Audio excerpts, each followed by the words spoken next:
Pertama, saya ingin mempertegas lagi ya, bahwa kenaikan 12,5% itu adalah rata-rata secara keseluruhan, rata-rata tertimbang ya.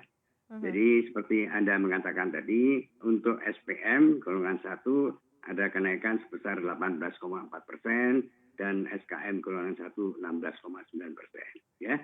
Kenaikan ini jauh di atas angka inflasi ya. Sehingga dan bila digabungkan dengan tahun ini yang sudah ada kenaikan, saya ingin mengingatkan bahwa tahun ini itu sudah ada kenaikan baik cukai maupun harga rokok. Sehingga kalau digabungkan dalam 2 tahun ini kenaikan cukai sudah melebihi 40%, sedangkan kenaikan harga sudah lebih dari 50%. Ya. Kenaikan eksesif ini sangat membebani industri hasil tembakau.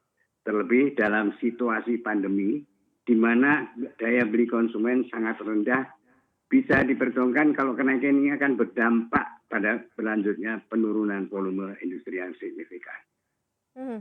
Apa yang dilakukan oleh teman-teman pengusaha Pak saat ini Pak dengan adanya ketetapan ini begitu ya, menyiasatinya caranya seperti apa agar terus bisa berjalan? Karena kan ada beberapa kebijakan para produsen rokok sebenarnya yang sudah akan meletakkan harga pokok penjualannya sebenarnya ke pembeli gitu ya, perlahan-lahan gitu ya. Tapi kalau ini kan sudah sangat drastis sekali kenaikannya, ini seperti apa nih Pak? Ya, jadi saya kira memang itu kembali kepada pengusaha masing-masing ya. Apakah kenaikan harga ini langsung dipass on kepada konsumen atau ada yang di-hold oleh pabrikan. Tergantung daya saing dari merek-merek mereka lah itu. Oke, tapi sejauh ini apa nih strategi lanjutan dengan penetapan 12,5% dan bahkan tadi dimention kenaikan harga saja tahun ini sudah 50% gitu ya. Apa nih strategi lanjutannya nih Pak Muhaimin? Ya efisiensi lah yang jelas ya. Oke. Efisiensi dalam bentuk apa Pak? Apa sebelumnya sudah dilakukan juga di tahun 2020 ini Pak? Efisiensi? Tidak terlalu ya efisiensi ya. Tapi tahun ini ya barangkali ya. Ya mudah-mudahan aja efisiensi itu tidak lari ke soal tenaga kerja.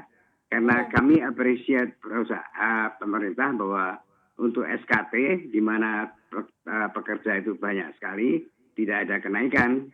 Jadi harapannya adalah SKT ini akan bisa berkembang sehingga tidak perlu ada pemutusan hubungan kerja. Oke, berarti lebih ke efisiensi, lebih kepada pengurangan produksi begitu Pak? Ya betul lah. Oke, kalau dilihat nih Pak, sebenarnya pengusaha perlu kompensasi nggak terkait kondisi saat ini gitu ya, melemahnya daya beli ditambah lagi nih dengan beban cukai begitu ya, seperti apa Pak? Apanya Mbak? Pengusaha perlu kompensasi nggak? Kompensasi di kondisi saat ini nih Pak?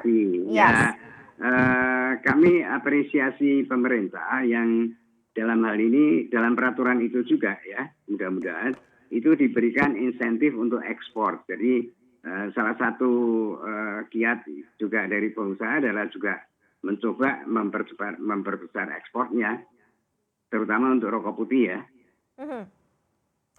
Jangan lupa untuk install aplikasi CNBC Indonesia yang tersedia di App Store dan Play Store. Dan ikuti terus perkembangan ekonomi bisnis terkini hanya di CNBC Indonesia Beyond Business.